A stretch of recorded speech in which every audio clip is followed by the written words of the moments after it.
Oh, 53, I think. Oh, we're live. All right. Hey, fools. Welcome to episode 55. Is that right? Of Gamers at Large podcast? Wow. 53. 53. Okay. I was going to say, either way, 50 anything is amazing. Well, welcome to the show. This is episode 53. Like I said, I'm your host, Mr. T. I'm sure you know who I am, fools. But anyway, let's go ahead and introduce the guests here tonight. Starting on my left with who we got here? Gordon J. Go ahead, Gordon. Hey, I'm Gordon. I'm the Highland Gamer on YouTube. Don't know if you guys all know me by now, but I've been on a few of these. So yeah, let's just do this. Awesome. And next up, we got Games Rosa. Go ahead, Game. Yeah, how's it going? Yeah, I look different, but yeah, it's just for now. Hi. What, you look different? Yeah, the icon. he has the Gamers at Large icon because Mr. T. Oh, I thought you you was know. on camera. I was sleeping. All right. Next up, we got Dr. Feelgood. Hey, what's up, guys? Dr. Feel Good here. Glad to be back again for this Gamers Lost podcast. And I would like to, before we get started, thank Gordon so much for the Martha Amiibo. I've been meaning to make a video, man. I was actually in the process of it, but hey, since we're live on the Gamers Lost podcast, thank you very much, man. Hey, it's all good. It's all good. I've got my little Mac in the rest of my collection now, so I've only got a couple to go. So yeah, thanks for you too. Yeah, Little Mac representing. Awesome. And you just heard Bear Hugger. Go ahead. What up, everybody out there in YouTube land? You know all me all too well. I haven't been in one of these podcasts in a very long time. Glad to be back. So thank you for having me. Awesome. All right, so let's go ahead and get things started here. Our first topic for this evening is I'm sure a lot of you guys have already talked or heard. Other podcasters in the Games at Large have already kind of gone over this, but let's go ahead and do it official here. The information of the news about the Zelda live-action TV show for Netflix. Let's go ahead and give our thoughts on that. Let's start with Bear. Go ahead, Bear. Oh, you start with me. All right. I'm stoked for it. Honestly, I really am. I mean, because we're not stuck in the '90s anymore. So as far as like seeing like another outcome tragedy like was the Mario Brothers film, not gonna happen again. I hope not. But the nice thing about this being a TV series, which I think is a huge plus for me. Plus, it's on Netflix, and I've been hearing a lot of good things about all the exclusive Netflix series that are on there, like House of Cards, that jail prison show one with the girls there. I forget what that was Orange called. is the New Black. Yeah. Yeah. I heard that those shows were phenomenally well done, or phenomenal, I should say. That's even a word. But anyways, moving on.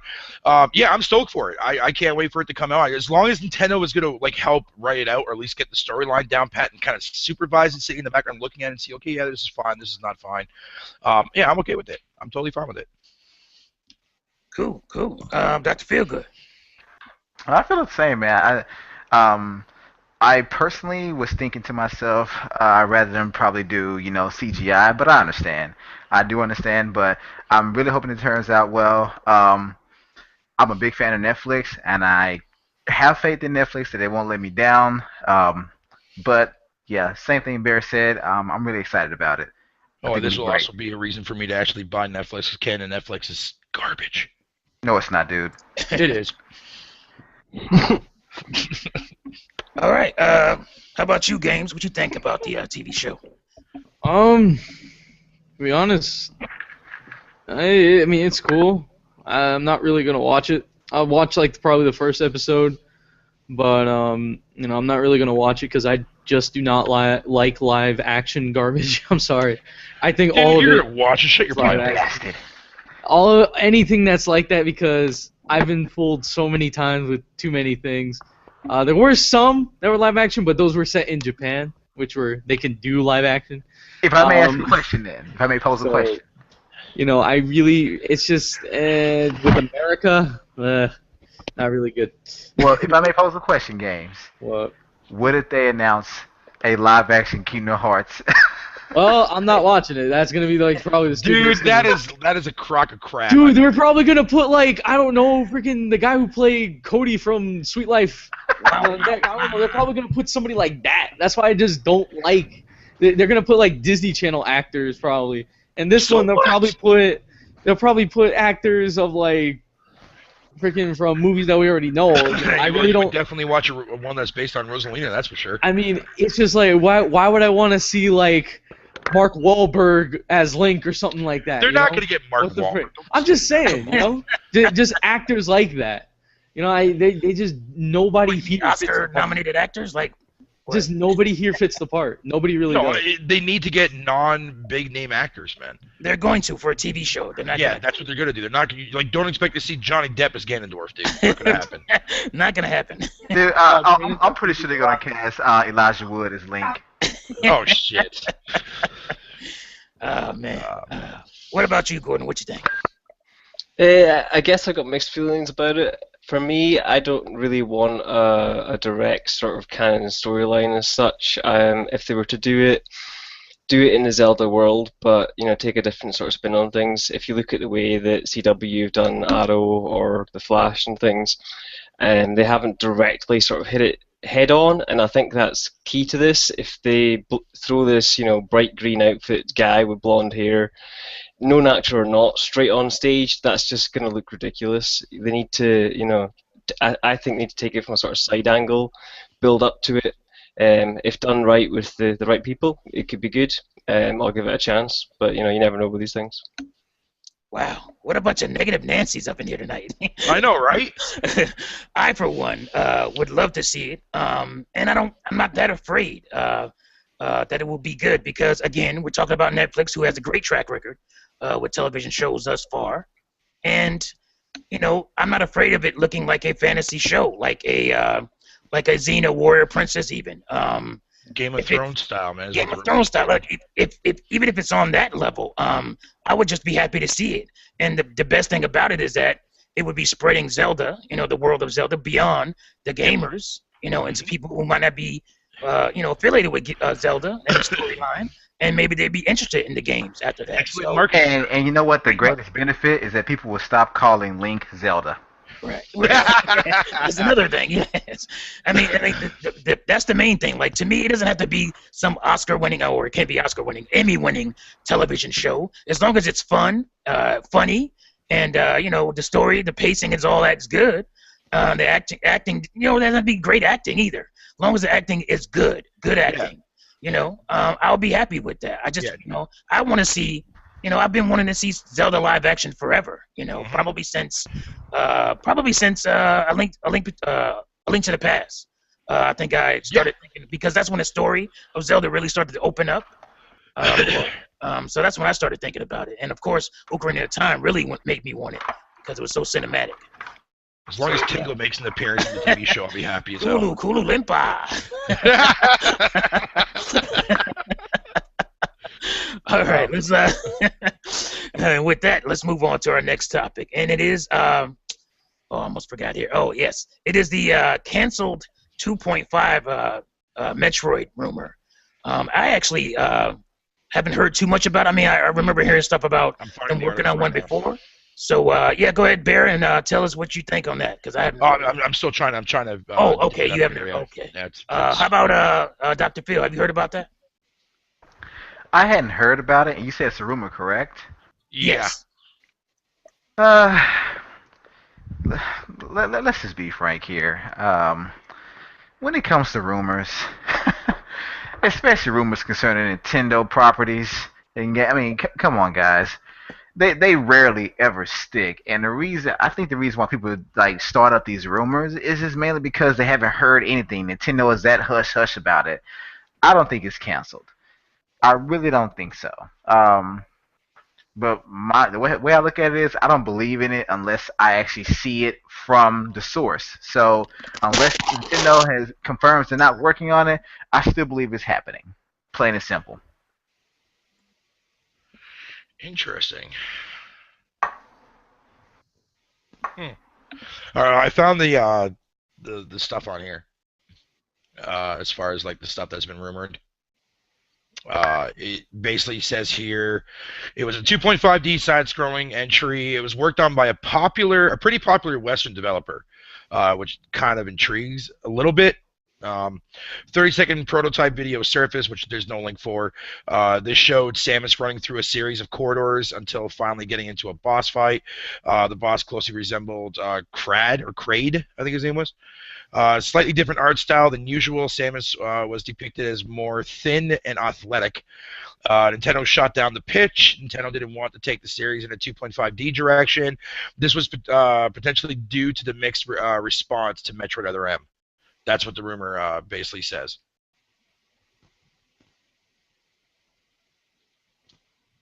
Hello? I mean, Oh, okay. yeah, I don't know where everybody is. But freaking 2.5D Metroid, I'm just gonna take it whatever because, We're talking 3DS, right? yeah, it's supposed to be on the 3DS apparently, so in that case, it's gonna be there, hopefully, but I'm not sure because, that might be a game that would be resemblant to, like, Fire Emblem Shin Megami Cross Fire Emblem, and we haven't heard from that ever since. Mm-hmm. So it might be just like that. But That's why but going by this, did Nintendo ever actually, fully announce this as being a thing? Because No. if it's only leaked information that it ever existed in the first place, then you could basically take it as being, well, they tested things. I mean, Nintendo tests It was a different pitch ideas idea. all the time. Yeah, pitch Yeah, it idea. was a pitch idea, so Nintendo, yeah. So for all we know, they've pitched 20 ideas over the last 3 or 4 years, and they're going with one of them. It just might not be this one. Mm. Yeah, because I'm we just see hoping- people make pitch ideas all the time for a console. Hell, even like for TV series or whatever the case may be, and then like they'll pitch it to a company and they're like, nah.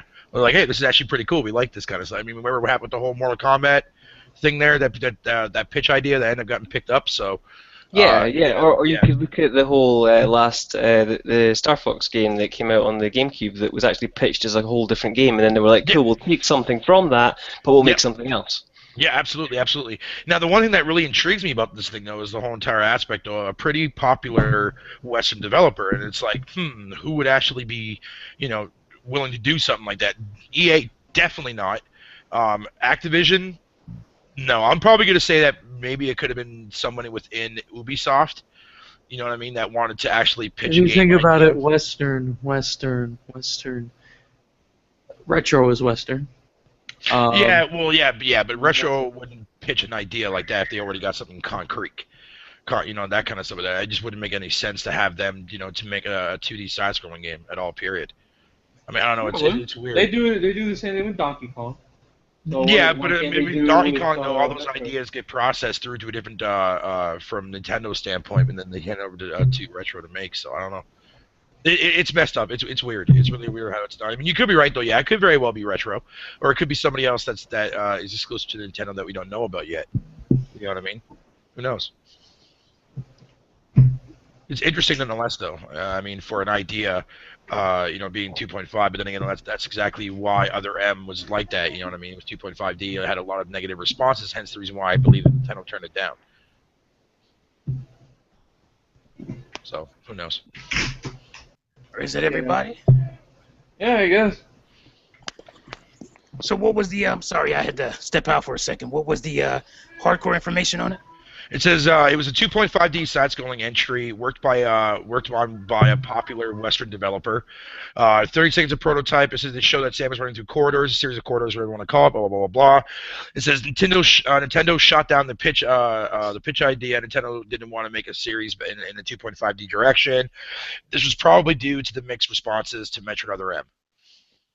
Yeah, and they've also got there's different development times over this. There's been a pitch going back to 2005, and then it's named under a code name Metroid Dread. This is for the 3DS, and then it was pitched again around 2007, and it was canned just before E3 apparently. So that was even around the time of Metroid Prime Hunters then on DS. Yeah. Yeah, I think this was actually being worked on shortly after Metroid Other M came out. I think because if it was being shot down potentially because of that, I mean, probably a year or two after the game came out is when they started working on this idea. Either way, it's really interesting though. It really is. I would hope it wasn't just the the 2.5 aspect of it, because that to me that works really well for a Metroid game. Because it did come from 2D background, and a lot of the elements that they use even in the Metroid Prime series, like some of the what do you call it, morph balling segments. A lot of that's 2D. So yeah, I mean, I don't. Hopefully, it wasn't just the 2D aspect of it or 2.5D aspect of it that got it canned, because I think that's an okay direction to go, because we've already had that. And maybe it's just the fact of, like you said, Metroid Other M. The response to that wasn't, but it wasn't. That wasn't the gameplay. I don't think. I think most of it was stories based. Yeah, the story and the fact that Samus had a voice. That's what a lot of people hated about that game. Right. No, I don't know if it was just that Samus had a voice. It's just the voice that she had. Well, and, I mean, her characteristics. Really, honestly, the biggest thing I think that really killed it, because you always see people argue about this, is the whole entire aspect of the story, the way it was done, the way like Samus was able to express emotion now, because like you remember the whole Ridley thing is the reason why everybody lost their, SHIT. You know what I mean? Yeah. So, there's I find funny, but there's a way for Samus to express emotion without her being emotional. And that is because the game, as most people know, is influenced by, highly influenced by the Alien series movies. Ridley being really close to Ripley. Ellen Ripley, who I'm sure Samus has some characteristics of, she expressed emotion, but she wasn't emotional. And, they had to find a way to make that strong. James Cameron was really good at that, making strong female lead characters. And, absolutely. That's what we expected in the game, and we didn't really get that. So I think that's what people mostly had a problem with. I know that was my problem, and most people I talked to about it. So, all right, let's go ahead and move on to our third topic. And this one is close to my heart because we'll get into why. But I posed the question, do sales determine a console's greatness? So go Hell ahead. no. Well, go ahead, Dr. Field. Tell me what you think about that. So your question was, do sales determine the console's greatness? Yes, and give your reasons, yes, no, or why not. No, because I think we can all agree that the GameCube was a very, very great console, one of the best out there, and it was definitely not the most powerful. I mean, it wasn't the highest selling console out there, not by a long shot, but it was not only powerful, but it was a great console. Even the Dreamcast, to me, that was probably, before the Wii U, it was probably the best console of all time, to me. As far as like what it offered, what it stood for, what it started, a lot of things we have today was started by Sega and the Dreamcast. Yeah. So to me, greatness is not about, sales in the least. Sales just means popularity and widely accepted. It does not mean you're an innovator. It does not mean you even have great games. I mean, it really doesn't.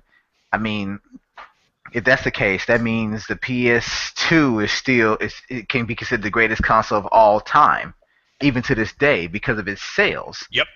But that's not the case. Although I did love my PS2, played plenty of games on it, at the end of the day, when that generation came around, the one I chose to buy first was the Dreamcast.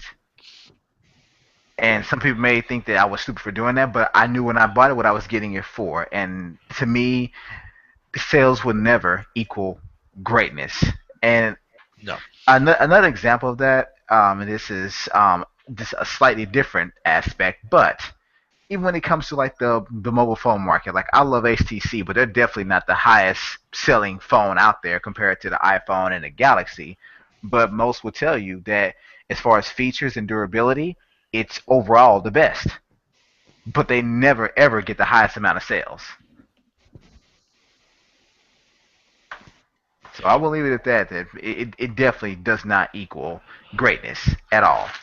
It simply means it simply expresses popularity, and the droves of people that were willing to run out there and get it just based on what anyone else has said and or what they claim they should do. So no, it doesn't equal greatness.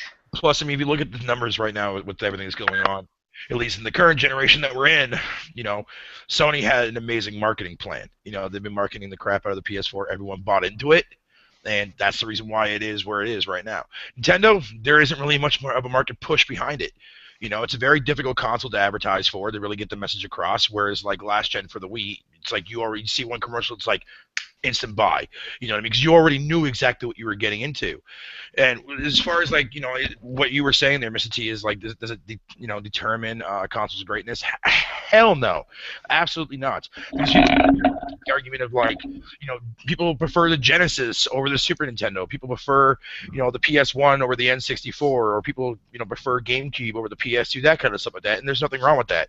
And the only reason people say that is because they own that console. That's the only reason why they're saying like, oh, the PS4 or the PS2 or whatever console they currently own that is the top-selling one or the top dog of the generation is the reason why they determine and think that, oh yeah, this is the reason why the PS4 is so great. Honestly, I can think about many reasons why right now to not avoid the crap out of all three systems if I honestly wanted to. And people are like, what are you doing? No, I'm not going to get into that. But my thing is, though, is that, no, it does not determine the console's greatness. Because the PS4 right now, as it stands right now, it has yet to prove that to me. Same with Xbox. Xbox has yet to prove to me what makes that console a valuable purchase for me. All right. Gordon.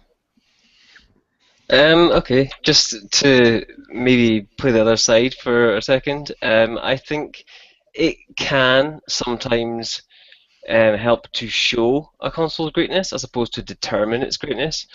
If you look at the sort of 3DS sales or some consoles that are on that kind of level, I think once you pass that initial year or so and you're still hitting certain sales, at some point the sales are not just selling on a name. All those buy-in people have already bought in.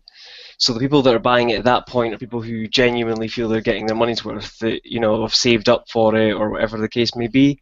I think those sales can help, as I say, show a console is great or was great over its generation, but it doesn't determine it as such.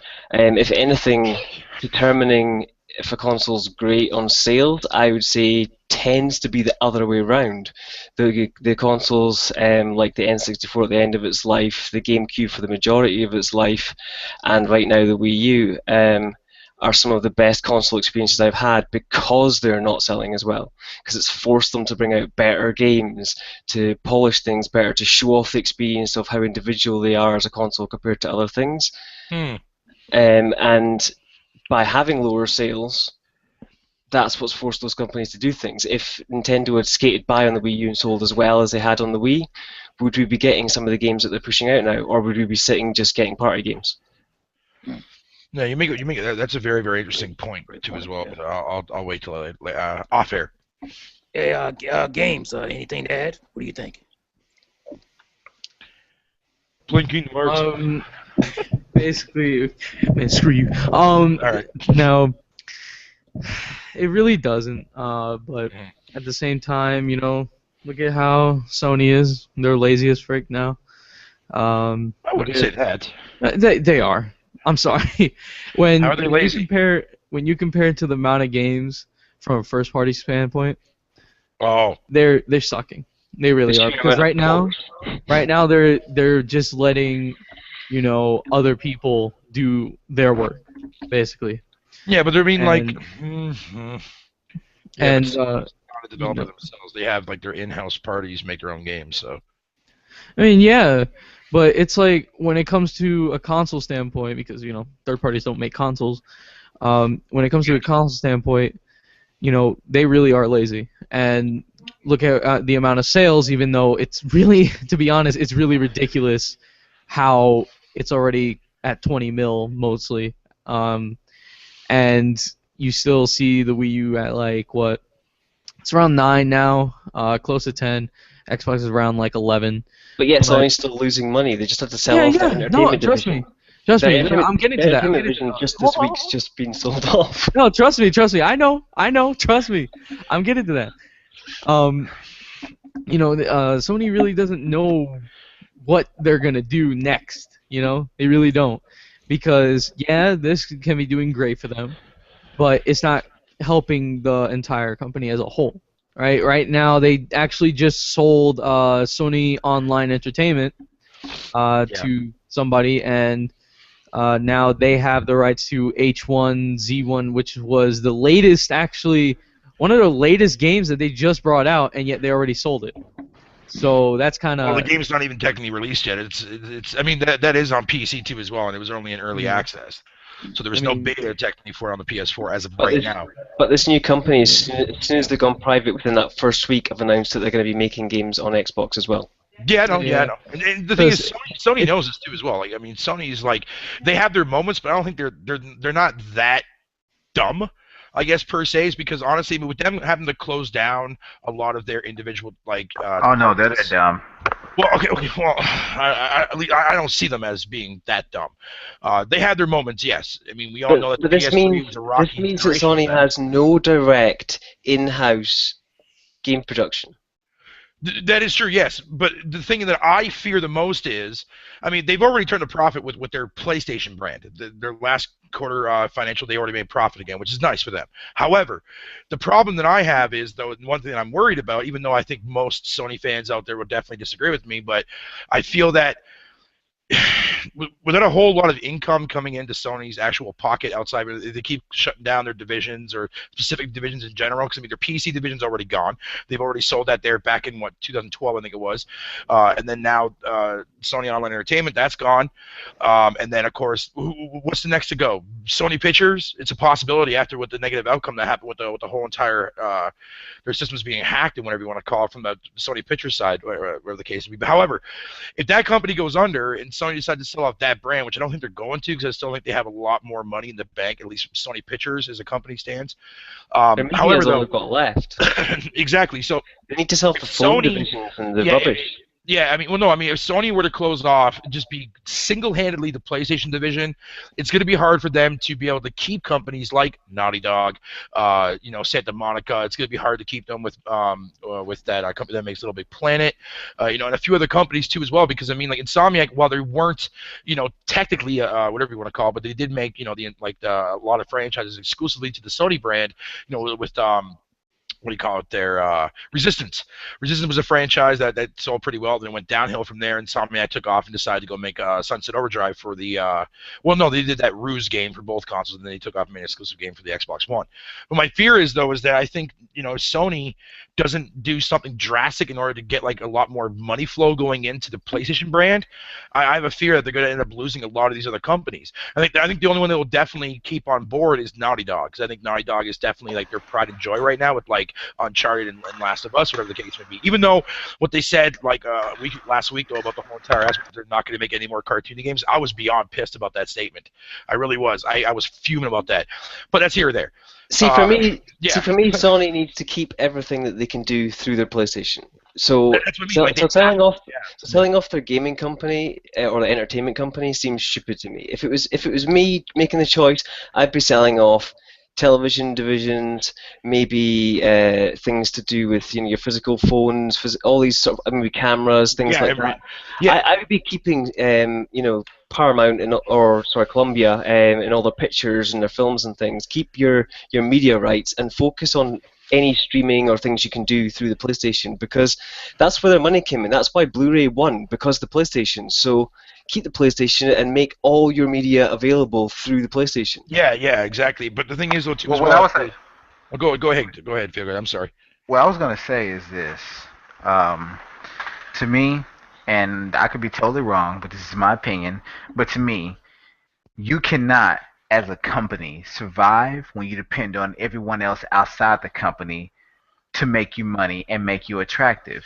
Yeah. Like, you really can't. Like, as a company, there needs to be something that you do that, in other words, you rely on yourself and it makes money for you. How can you expect to be successful and profitable when you're always outsourcing everything? You can't outsource everything. You have to keep something to yourself, or at least you need to also at least try to keep a version of some aspect to yourself of each and every one. Like, for example, Sony should keep in-house production of their games. They should also try to keep first-party developers or whatever in their pocket. They should be trying to do this, because if your console is nothing without going to the people and paying them to do something for you, that means you're always giving away money, and you're always paying a middleman. And it's like you don't get to keep anything in your pocket. You don't you can't set any kind of boundaries or rules. So you look at Nintendo, it's like when they make a game, they can set their own costs, they can set their own budget, and the only thing they have to worry about is how much they have to pay their own employees. They're not paying anyone else to do anything outside the company, which is why they're continuously. Well, this is why they need. This is why as well why they need to keep their hardware in their current situation. Sony anyway, because both of these companies, Sony and Microsoft, were both looking to go digital. You know, we're looking at a generation, maybe 2 generations down the line. They want to be completely streaming their stuff to, you know, Samsung TVs with just. I think it's going to start next gen actually, especially with right. Sony. So if this is what they want to do, if they want to essentially directly compete with things like Steam, then they need to have first-party content. They need to have things that are exclusive to their service, because if I can have all the third-party stuff on, you know, a Steam service or on Sony or on Microsoft, and it's on any device that I own, you know, I'm not going to give a toss about Microsoft or Sony. I'm only going to want what I get from Nintendo and what I get from Steam. So they need to have first-party things, and this thing with selling off the entertainment division to me with Sony seems terrible, because if down the line they go down the route we're looking at, they're going to have nothing to sell. They can't turn around to these companies and be like, oh, we've got this digital service that has, you know, X amount of viewers, but Steam has 20 times the amount. It's not going to work. Yeah, okay. We're way off topic. Wait. I believe the original question was do sales determine a console's greatness? So let me try to round up the doggies, if you will. Basically, I'm actually going to do a video on this myself, but we actually talked about the Sony situation on another podcast I'm in. That's John Doe. Shout out to him. That should be up shortly. But anyway, I'm basically gonna, you know, tell you what I'm sure you think I think about this, which is no, they don't, because as many of you know, if you follow Mr. T, you know my favorite console of all time is the N64. But my closest second was, which may be shocking to some, is the Sega Saturn. And the only reason I didn't call it my #1 console was because most of the games that I enjoyed on it were imported games from Japan, because of good old Bernie Stolar and his dumb decision to keep Japanese games in the East. So, and that console sold, I believe, 9 million, which is right around where Wii U is right now. And another one of my all-time favorites is the Sega Dreamcast as well, which is what the Wii U gets compared to a lot, and I'm sure that has mostly to do with sales, because it's the Wii U would not bankrupt Nintendo, and it's not because it's profitable now, first of all, but it's not the console that would bankrupt Nintendo, and yeah, not even close.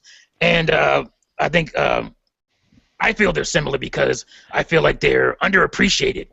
The Dreamcast was underappreciated, and so is the Wii U currently, even though they both had a great selection of games.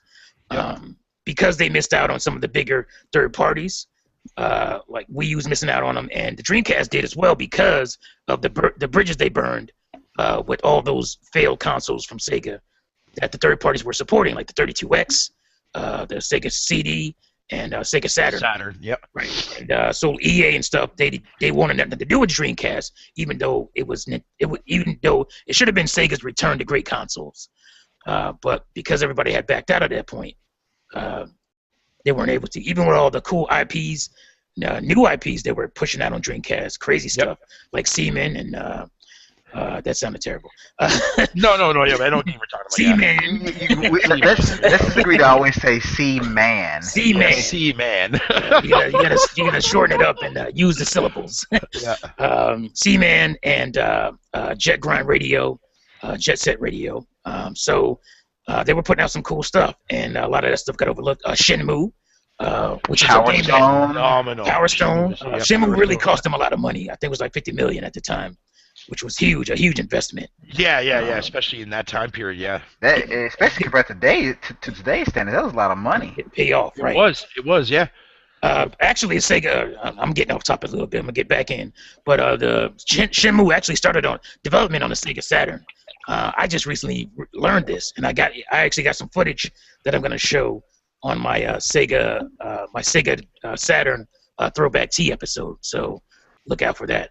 But yeah, I mean, so sales will never determine a console's greatness. You mentioned other things that didn't sell well but were great. Movies is the best example. Most of the Oscar films that come out every year, and they are great films. Some of them are, hoity-toity mess, but a lot of them are great films that just get overlooked, and they don't sell great, but they are some of the best films of the year. So, go ahead. No, I was just gonna say, if you want even more proof of that, look at the way the Wii was treated last gen.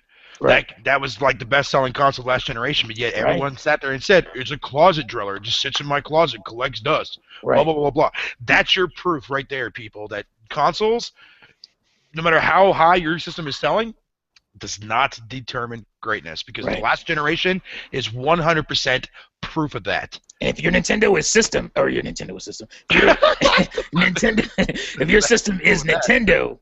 I flipped it up, yeah. If your system is Nintendo, the rules all automatically change on that sales stuff, because obviously Wii sold, and they had all excuses of why it sold, and blah blah blah.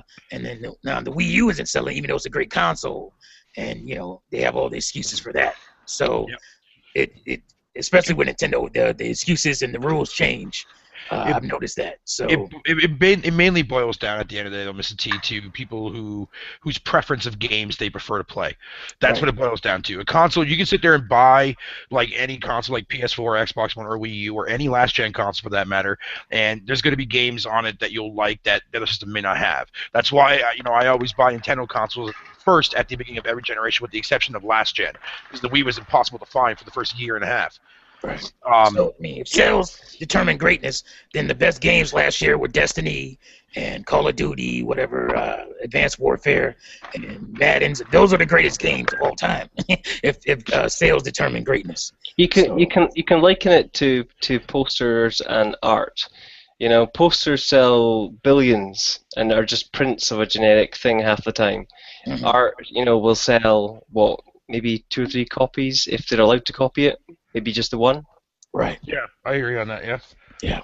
All right. So we beat this with a dead horse with a stick. So let's move on to our final topic, unless somebody can come up with something else.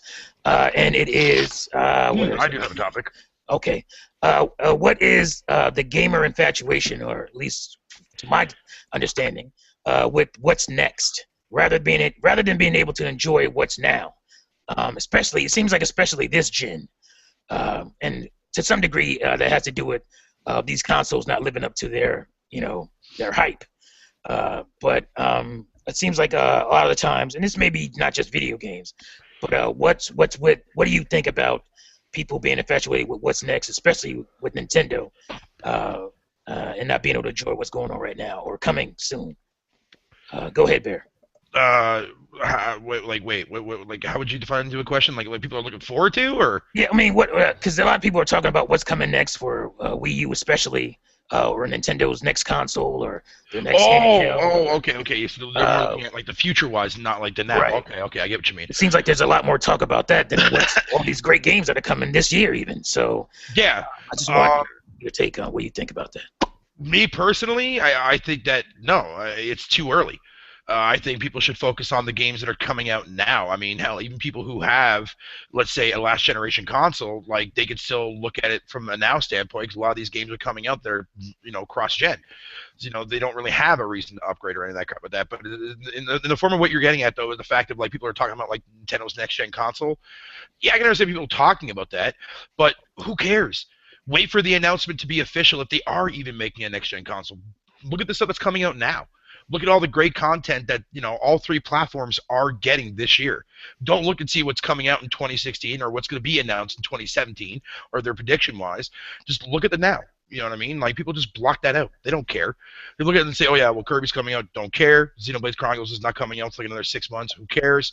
That kind of crap, man. And that kind of irritates me, too, because that kind of puts, like, a little dwindle on, like, when it comes to people who are excited for a specific game.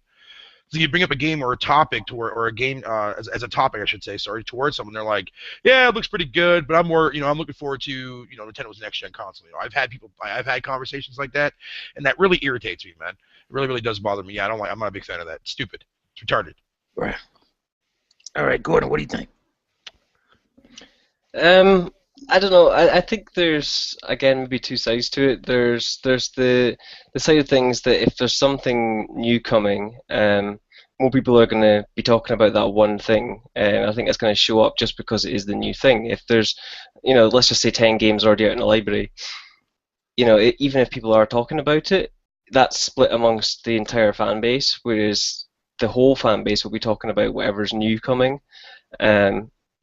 So I can kind of see why it would show up more, but as for people sort of not being satisfied with what's there or not looking into the back catalogue, I don't know. I mean, for me personally, I was going to do some videos soon to do with sort of the early years of the Wii U games and things like that.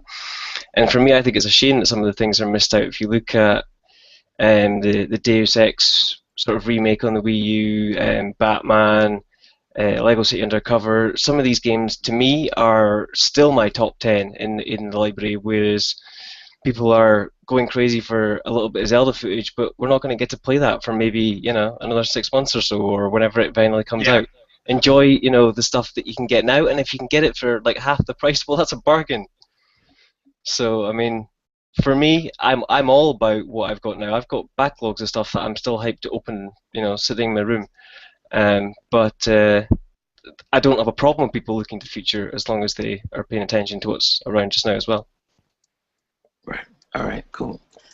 Games. What do you think? As it goes with anything like in the future, it's honestly, I'm waiting for games right now. Actually, they're supposed to come in the future, but like examples like Xenoblade and FF15 and such. But people should just focus on what's coming out, near like the next 3 months or such, because those are games that you would really want to play. Because I know there's games also, there's a lot of games actually being announced for March, that because March is always another month for when games come out like crazy. So it's good to look forward to, like, right now, let's say it's right now February, so it's good to look forward into March and April and May, I would say. But to look forward into like November or midsummer, somewhere like there, don't get too much, don't go crazy about it. But honestly, yeah, I really cannot say much more. It's just be excited about what you got now. Like, what's next? The next, let's say, Wii U title for everybody is like Kirby and the Rainbow Curse. There's your next title. Go ahead and enjoy it. Have fun with the game. Stop worrying about is the game coming out 2016 or 2015. No one cares at that point. It just go and play whatever. So. Cool. All right, Dr. Feelgood. I don't live in the future. I live in the now. And with that said, even though Nintendo has said, hey, we're working on our next console, I'm like, okay, what else is new? Who doesn't do that? Every console maker has, but I'm not concerned about what may be the next console, especially when this generation basically just started. Of course, technically, it's going on its third year, but 2 years, come on, this is not a time to be thinking what could be next. But I can see why some people are thinking about it because, and this is not to throw salt, so if anyone, before anyone thinks that, hear me out. If you look at the other two consoles out there, which, but the bulk of their games look like improved versions of their last generation counterparts.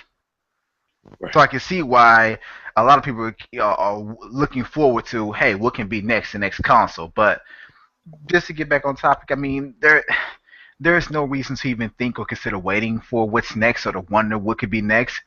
I mean, we've occasionally talked about it, but that's not something that pops up in every single podcast, hangout, or conversation that we have. I mean, I honestly, it doesn't cross my mind unless someone brings it up. It really doesn't. Unless I see a post in which someone asks about it, it doesn't even pop up in my mind. It doesn't. I'm not concerned. Maybe another 5 years I will be when rumblings come out, but right now I'm just concerned about playing the games. Like, play the games that are out, that are coming out soon, the great games that have already come out over the last 2 or 3 years. Hell, even go back to your back catalog, but don't worry about what could be. Just deal with what is. Right, right. And that's pretty much where I am. Obviously, I posed that question, so I don't think it's rampant or anything. I just hear. I think again, back to the sales. I think it has a lot to do with the fact that at least on the Nintendo side, the sales aren't that great, and on the other side, the games aren't that great. So I don't. A lot of people seem to be wanting for something that isn't either not achievable or it just hasn't happened yet. So I guess the greatness still awaits, if you will. I think it's that they don't have anything defining of this sort of generation for the other two consoles. I mean, the Wii U has the gamepad, and it still has all the sort of motion things going on, and obviously Nintendo's IPs. But when you look at the other two consoles, each generation has been, you had CD, you had DVD, now you had the Blu-rays, and with these new consoles, if anything, they've taken a step backwards. The PlayStation, for instance, locked out 3D Blu-ray and certain streaming capabilities.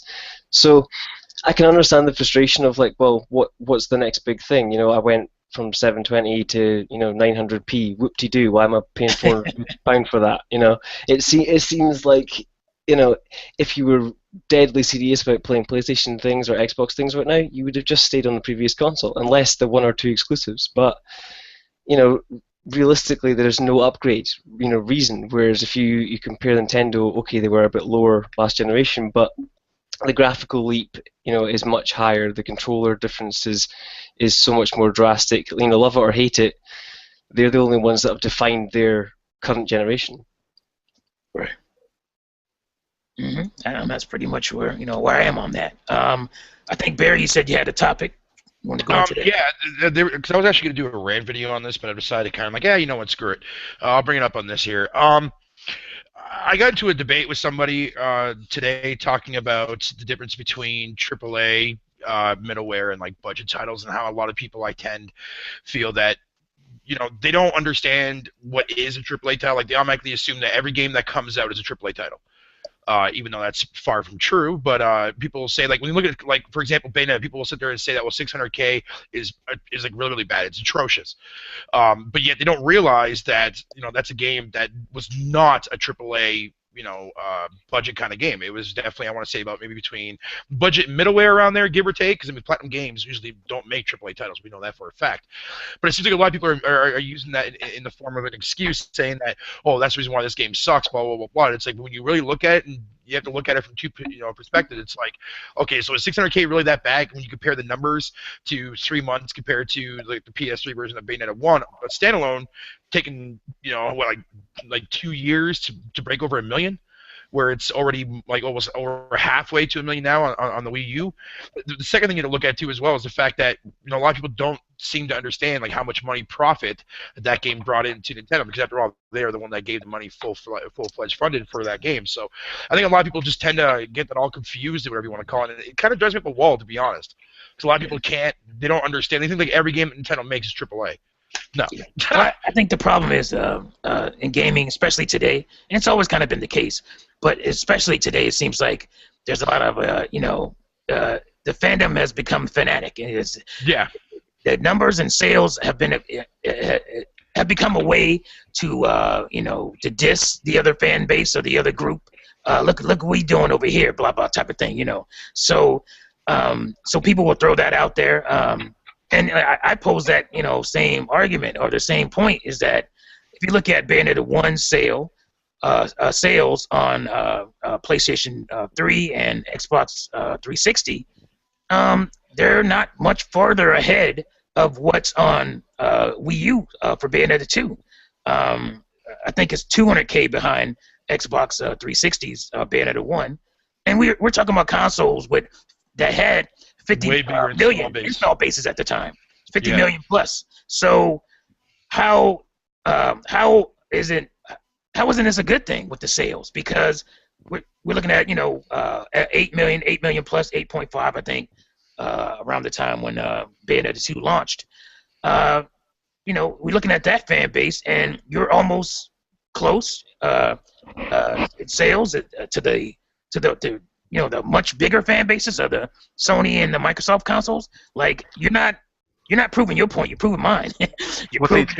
The way people see, that's one thing that the fanatics, as you mentioned, as you call them, they don't think about. See, people just see one aspect of the business. They see, to them, sales equals success. Well, to a smart business, it's not about sales, it's about ratio.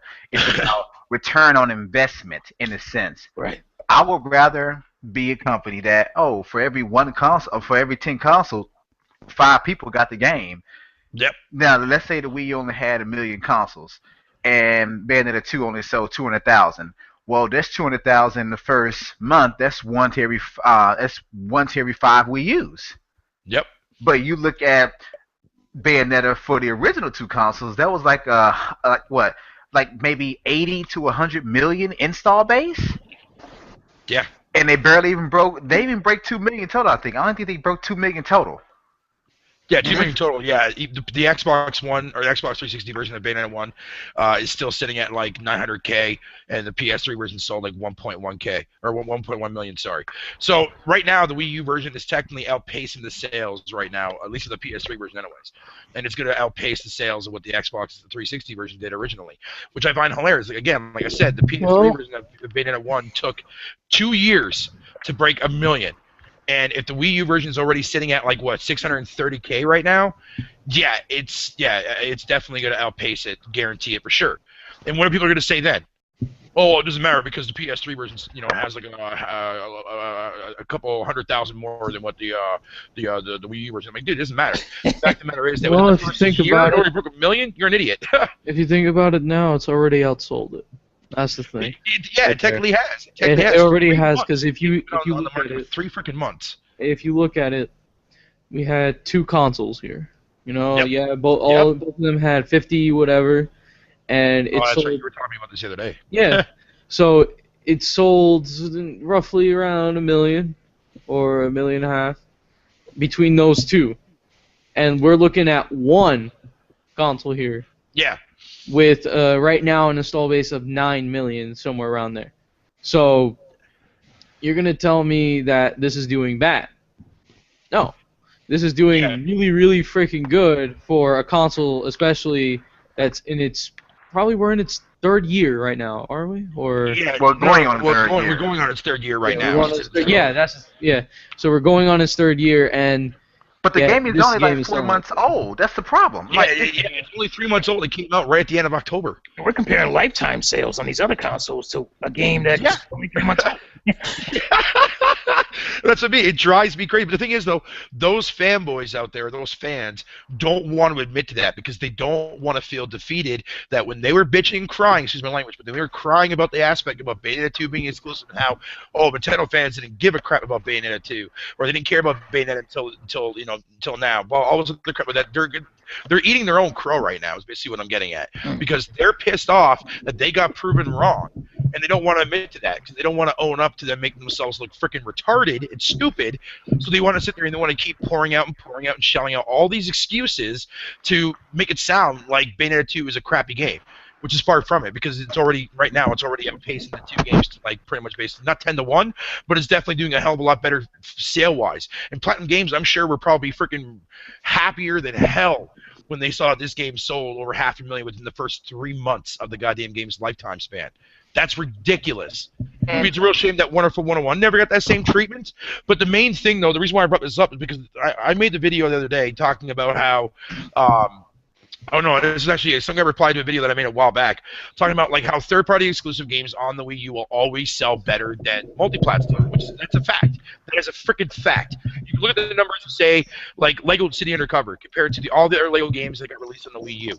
Lego City Undercover is sitting at 900,000 right now, almost 1 million right now on one freaking platform. Same goes with Hyrule Warriors. That's almost 1 million seller right now. That's huge. Yeah. People look at it and think, well, if you can't reach 1 million, then the game is not a success. I'm like, dude, that's where the whole entire AAA aspect got me freaking annoyed. Yeah. People don't understand that. Like, when you look at Hyrule Warriors, that's a budget title. That's not a AAA Right, it's not a title. AAA game. It's a budget game. It's a budget game. So all that game, I remember Kobe saying that all that game needs in order to make profit. Every time they release a Samurai Warriors game or any Warriors game in the franchise, it needs at least 200 to 300K to sold in the United States in order to make profit. So 900,000 units, almost close to 1 million. That is fat cash right there between Sony, or not Sony. Wow, I just said that. Nintendo and Tecmo Koei, or Koei Tecmo. Like that's insane. And here's the thing about that game and any other game affiliated with Nintendo, they continue to sell. It's not just boom in the month. Look at the month sales and it's dead. They continue to sell over time. Grand Theft Auto. Grand Theft Auto right now is still selling like little. Well, now it's dropped down because of the re-release. That's why. They're adding re-release into the old. But you're right though, because when you look at a game like say Last of Us Remastered, that sold had a big boost, and now it's like flatlined. Like nobody's buying that game anymore, and people who do usually either buy it used or they're buying it like not in droves like it did at the get-go, like off and on. Nintendo, they like look at Mario Kart. Mario Kart is proof of this. That game has been still in the top 10 in the UK now for last freaking 5 months now, for Christ's sakes. So how can you sit there and tell me? Yeah, and yet when you look at other games, like when Destiny fell off, that's not even part of the top 10 anymore, man. It's ridiculous. And Destiny still is, but I'm giving an example of Watch Dogs. Is another example. That was number 1 in Europe for the longest time. Now it's like almost like in the 20s now, or something like that. That game is going to be. Gamers don't understand that. They don't. The thing is, I also think that also affects developers too, as well, in the sense that they don't want their games to sell, at a long period of time on the Wii U console, compared to like seeing a big boost and then flatline. You know what I mean? Is that this day one infatuation, the early boost, that has a lot to do with the quality of the game, because these developers know that these games aren't that great. They're going to have all these problems. You don't want to get that game out there before people realize that, You want to get it out there before all the bad news about, the broken online and all that good stuff. That's why they're starting to stop these reviews before the game come out, because they don't want the embargo stuff. To know that. Right. It really drives me nuts. That really irritates me with the whole entire embargoes. But going off what you were saying earlier with the whole, why are people looking at what, what's next, and then putting it to this as well. It's kind of how those consoles work. It's almost a fashion thing that, even if Destiny, let's just say Destiny was the greatest game out on these consoles, it doesn't matter, because there's a new game out. Even if it's broken, you must be playing the new game. You got to. And, so. They only ever get this month, 2 months of sort of big sales, and then it goes down to not sort of caring. Whereas the Nintendo fan base, well, for starters, they're a fan base of the games, not just the hardware. So it doesn't, they're not going, oh, we sold 1 million consoles. They're going, oh, this game's awesome, that game's awesome, I love this character. I think that makes you sort of go back more and think of it again, sort of like an artist, or if you followed a musician and you just got into them and you found their latest album, you'd go back to their back catalogue. Whereas if you were looking for a new T-shirt, you wouldn't go and look at an old T-shirt from last season. So I think that's kind of the difference between the two consoles for me, for how things sort of work with that, is that when you're on the sort of multi-plat based consoles, it's what's the current in thing, whereas when you're on Nintendo, it's about, what's the quality, how's this character going to develop, how's this gone from the previous game that I've played, all those sort of differences and things. Right. And on the sort of main topic of this, of the whole sort of, AAA, for me, it's not really a term I'd use. I mean, I'd say that, you've got your sort of budget titles and your premium titles, if you like, but I would use the AAA more to name the developer. You've got AAA developers, and you've got sort of indie developers. I wouldn't really sort of call a game AAA, because I find that quite difficult to say I in that way. agree. Because, well, if you've got, let's just say, an indie studio that has a great developer that's went and made this new studio, they could make a game that could rival, something Nintendo makes if they put the effort in, and it could be a budget price, So you just never know. Right. And Exactly. honestly, that's something that's I missing hate. in the industry is now we just have, for the most part, we just have the AAA or indie. There's no middleware companies that, or there's a lot less. There's a lot less Acclaims or Hudsons and those companies that have kind of died off. Sunsoft, those companies that died off.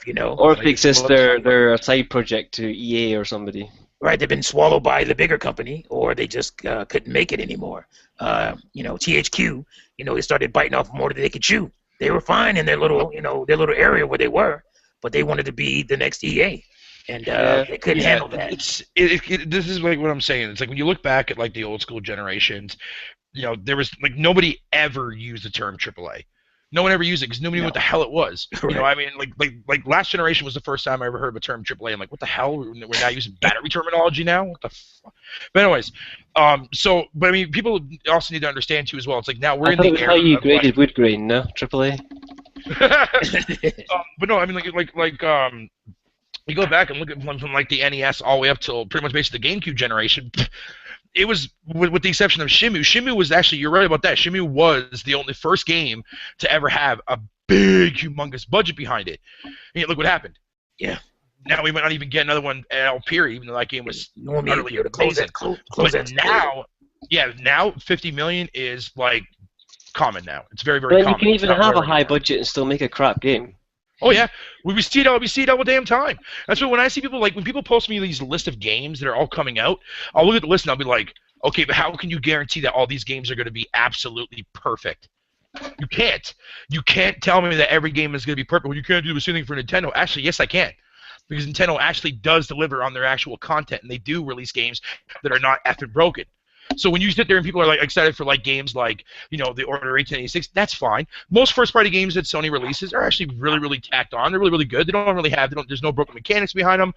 Maybe with the exception of some couple flaws with Little Big Planet 3, but I digress. But my point is that especially from the third-party side, you cannot sit there and tell me that every third-party game is going to come out is going to be a huge smash hit. So far, we've already got one that just came out, and that was Dying Light, a game that's been in development now for how many years? And yet it finally comes out, and that game is freaking can't even outbeat as far as Metacritic score goes for Zombie U. That's pretty effed up. Yeah, I mean, for me, the games I'm hyped about are probably some of the lesser-known ones right now. It's a lot of the developers that have either left studios to make things or are sort of trying to remake things. So I'm hyped for Road Redemption, for a sort of Road Rash sort of comeback. Yes, Road Redemption is going to be Mighty Number 9 for a new sort of Mega Man style game. Dino's Arcade Racer. Yeah, I mean, there's the whole wave race type thing getting done. I forget who that's by. I backed Stainless on Kickstarter for the whole Carmageddon remake, which has just gone beta.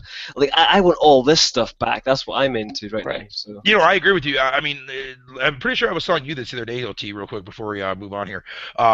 You remember that site I was telling you about, right? That indie.eshop.com website I was telling you about? I went on that.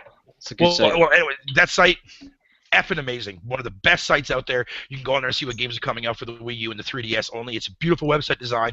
I made a video on my channel. But anyways, I must have counted there's at least 40 to 45 games that I want to get there. I'm excited for that are indie titles. That's more than like the average, say, maybe like a handful of games coming out this generation that I want, or like this year alone for the other two platforms, third-party wise, that I want to get, which to me is pretty damn sad. Now most people are like, well, that's just your preference. I'm like, well, because I know what kind of games I'm going to be buying. What I'm going to get, like Mortal Kombat, I know what to expect from that.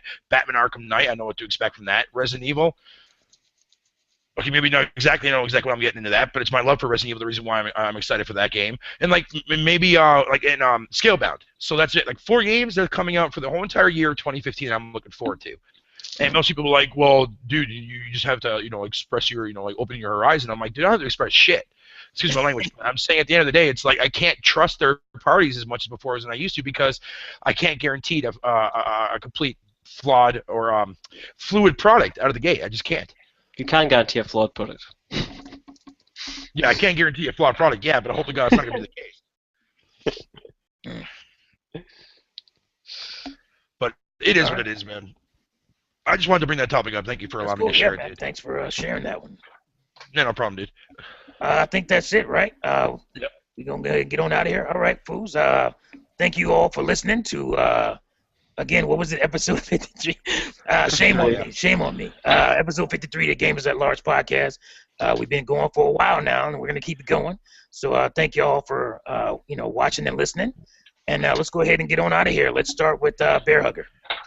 Yeah, boys, you all know me all too well. Thank you guys for tuning in, and I was glad to be back on an episode of Gamers at Large. That was sweet.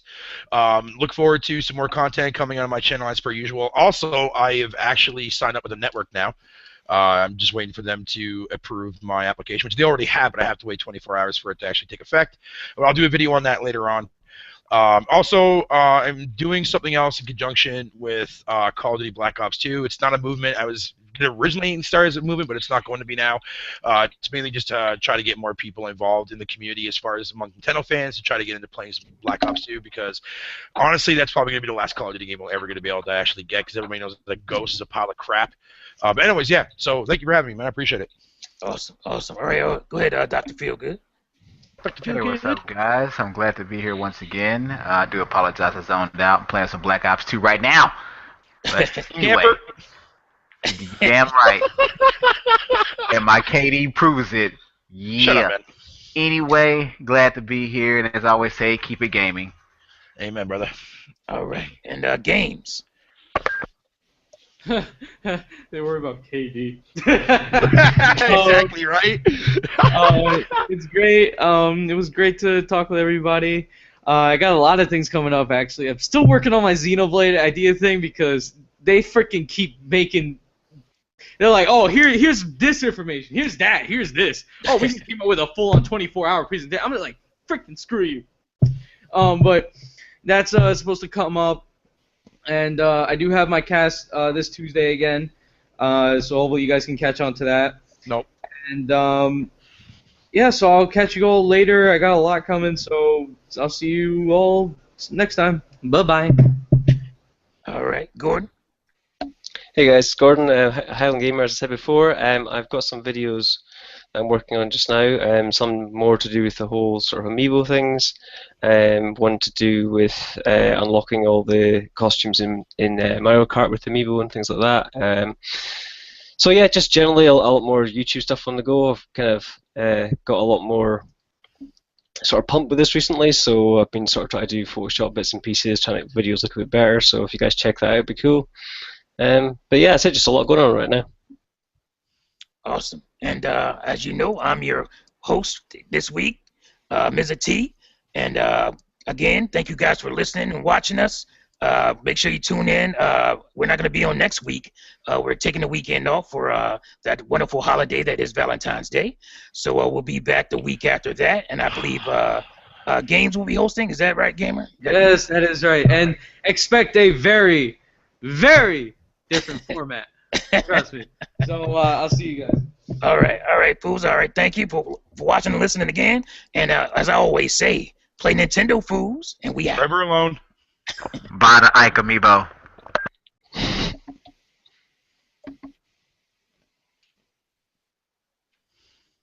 All right, and we out. Do your thing, so- Ken. Do your thing.